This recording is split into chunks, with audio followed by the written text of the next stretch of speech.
Olha, eu já acho interessante por si só a ideia que o dramaturgo americano Kemp Powers teve quando pensou num encontro, né, imaginário ali entre quatro figuras extremamente interessantes e importantes. São elas o Malcolm X, o Sam Cooke, o Jim Brown e o Muhammad Ali. Ou seja, um ativista muçulmano, um lutador de peso pesado, um jogador, um cantor. Como se desenrolaria, né, uma discussão entre essas quatro pessoas? A que conclusão que eles chegariam? Será que eles chegariam a alguma conclusão sobre alguma coisa? O Malcolm X, na verdade, após uma vitória do Cassius Clay, né, o que viria a se tornar o Muhammad Ali, converte ou acha que converteu ele para o islamismo, né? E a partir daí a gente vai acompanhar como os outros dois personagens, o Sam Cooke e o Jim Brown, vão reagir a isso, né, durante uma noite que é basicamente uma madrugada, né, uma virada de noite que seria uma comemoração por uma vitória e, na verdade, é onde se revela uma série de conflitos e uma série de divergências entre essas figuras. Foi com base na peça, portanto, que o próprio Kemp Powers adaptou, né, escreveu o roteiro adaptado do filme que é dirigido pela Regina King. A Regina King,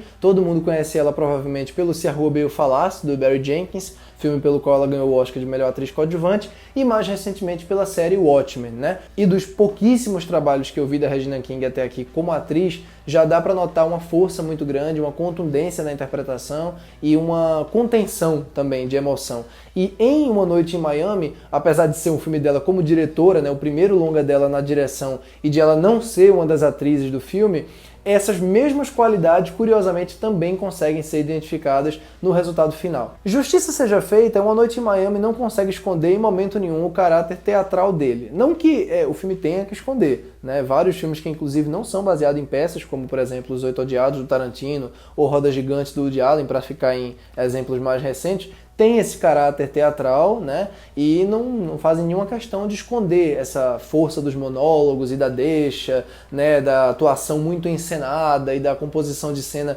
muito pensada geograficamente para localizar os atores num ambiente muito fechado, né? Então, assim, não é obrigação da direção esconder esse tipo de coisa. O que eu estou dizendo é que basta o quê? 40 minutos, 45 minutos de filme, que você, mesmo sem a informação de que Uma Noite em Miami é baseado numa peça, você já consegue identificar isso. De novo, não só por conta do texto, né, dos monólogos e das deixas e tudo mais, mas principalmente por conta da concentração num único ambiente. No caso aqui, um quarto de hotel em que a história toda se passa, basicamente. Tem ali uma cena extra que se passa num carro, personagens vão buscar uma coisa que esqueceram, na cobertura, né, do hotel, ou mesmo flashbacks com cenas de luta. Tem uma cena de luta, na verdade, que é o início do filme, né, logo ali do Muhammad Ali, na luta que dá a ele a vitória, que vai ser comemorada, celebrada, enfim, ao longo do filme, ou uma cena do personagem do Jim Brown indo ali numa casa e sendo rejeitado, né, o cara sem deixar ele entrar, porque negros não são permitidos dentro da casa. Então tem pouquíssimas cenas que não se passam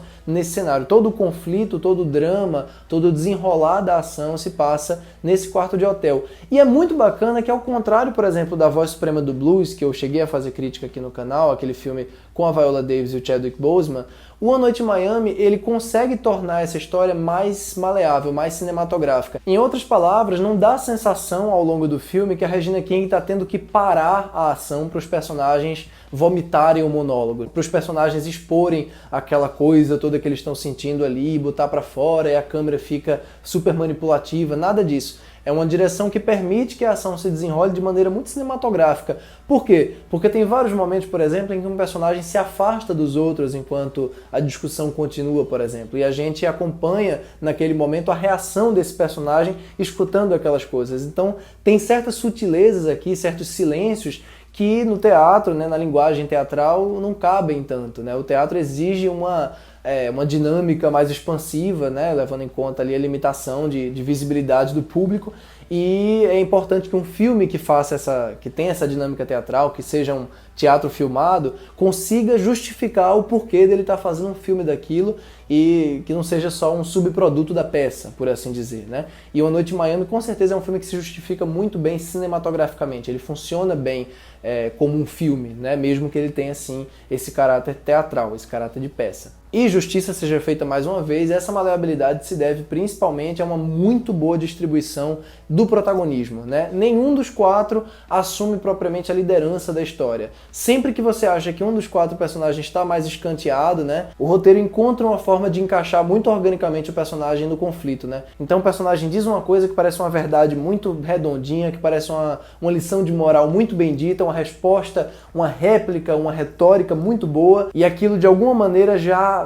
soa estranho para aquele outro personagem, né? Já tem uma ressonância ambígua com outro personagem. Isso é um trabalho de dialética sensacional, né? O filme conseguir não se ancorar nunca num ponto de vista único e saber dividir o tempo em cena, e saber dividir o texto de maneira que o próprio público pode encontrar ali suas respostas por si só. Você pode se identificar mais com um personagem, mais com o outro, né, concordar com certas coisas, discordar de outras, porque ninguém aqui é tornado herói da nação, ou perfeito, ou palavra final. E o olhar da Regina King é muito humano para esses quatro, né? Ela consegue tirar do texto camadas e subcamadas, e isso é o que torna o filme sempre muito interessante de acompanhar. Mesmo quando você acha que ele vai ficar um pouco estagnado, e ele fica, chega um ponto que ele não parece estar progredindo, ele parece estar meio que voltando, né, para o mesmo ambiente, para as mesmas discussões, ele ainda consegue se recuperar bem, ele ainda consegue se movimentar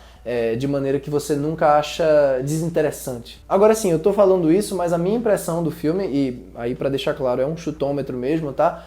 Eu acho que o tempo em tela é um pouco maior para o Malcolm X mesmo, né? Claro, tudo bem, ele é a figura que levanta, como eu falei, o conflito e a discussão, ele é o cara que quer converter o Muhammad Ali, é o cara que tem ali o discurso na ponta da língua, né? Então é natural que ele tenha mais falas e apareça mais, mas realmente a interpretação do Kingsley Ben-Adir é um negócio de outro mundo. Eu diria que ele é mais Malcolm X às vezes no filme, né, do que o próprio filme sobre o Malcolm X do Spike Lee com o Denzel Washington, que é muito bom também, né, mas a semelhança física é inacreditável e a maneira como ele consegue passar tanto a segurança quanto a fragilidade do personagem é uma coisa muito difícil e que impressionou mesmo. E assim, além do magnetismo da figura do Malcolm X, além da importância que ele tem historicamente falando e de outros motivos que eu citei já aqui, tem o fato de que essa história se passa muito pouco antes dele morrer, né? Pelo menos o encontro é imaginado muito pouco tempo antes dele morrer. Então, embora Uma Noite em Miami passe longe de ser um filme de suspense, existe um senso de perigo, né? Um senso de urgência o tempo inteiro presente nisso também. É outra coisa que faz com que o filme flua de maneira muito, às vezes, angustiante também. Porque a sensação de vigilância, né, a sensação de que algo vai acontecer a qualquer momento com aquele personagem e, por consequência, com aqueles personagens que estão ali do lado dele, é muito grande, né? Então o filme trabalha essa tensão de maneira que nunca domina a história. Não é que o filme vai se concentrar nessa tensão iminente, nesse medo do Malcolm X ser assassinado, até porque a gente já sabe como e quando o Malcolm X foi de fato assassinado, mas essa sensação da morte chegando, né, de um fim próximo, é uma coisa que acompanha o filme inteiro e que a Regina King pontua muito, muito bem. Fiquei muito surpreso, vou dizer a verdade. Eu achei que o filme fosse ser mais ou menos o que foi A Voz Suprema do Blues pra mim, que eu fosse sair com um sentimento mais ambíguo, e felizmente eu gostei demais mesmo. E aproveitando a oportunidade, eu vou lembrar aqui a você que está me assistindo até agora de ir lá no Estação Nerd, tá? No canal do Estação Nerd aqui no YouTube, porque eu postei lá um vídeo de comentários sobre o Oscar, sobre a temporada de premiações, sobre 8 filmes para ficar de olho pro Oscar, e Uma Noite em Miami é um deles nessa lista. Então é isso, eu espero que vocês tenham curtido o vídeo. Se você de fato curtiu, não se esqueça de deixar um like aqui embaixo, de se inscrever no canal, porque isso ajuda muito o canal a crescer, e também não se esqueça de ativar o sininho das notificações, porque só assim você vai ser notificado toda vez que eu postar vídeos novos aqui. Não se esqueça também de conferir minha conta no Letterboxd, onde eu coloco comentários sobre filmes que eu vejo toda semana. Todo final de mês eu atualizo esse diário de comentários lá, então podem conferir, o link está aqui embaixo na descrição também. Coloquem nos comentários o que vocês acharam do A Noite em Miami, se vocês gostaram, se não gostaram, se concordam comigo ou não. Um abraço para todos e até a próxima. Tchau, tchau.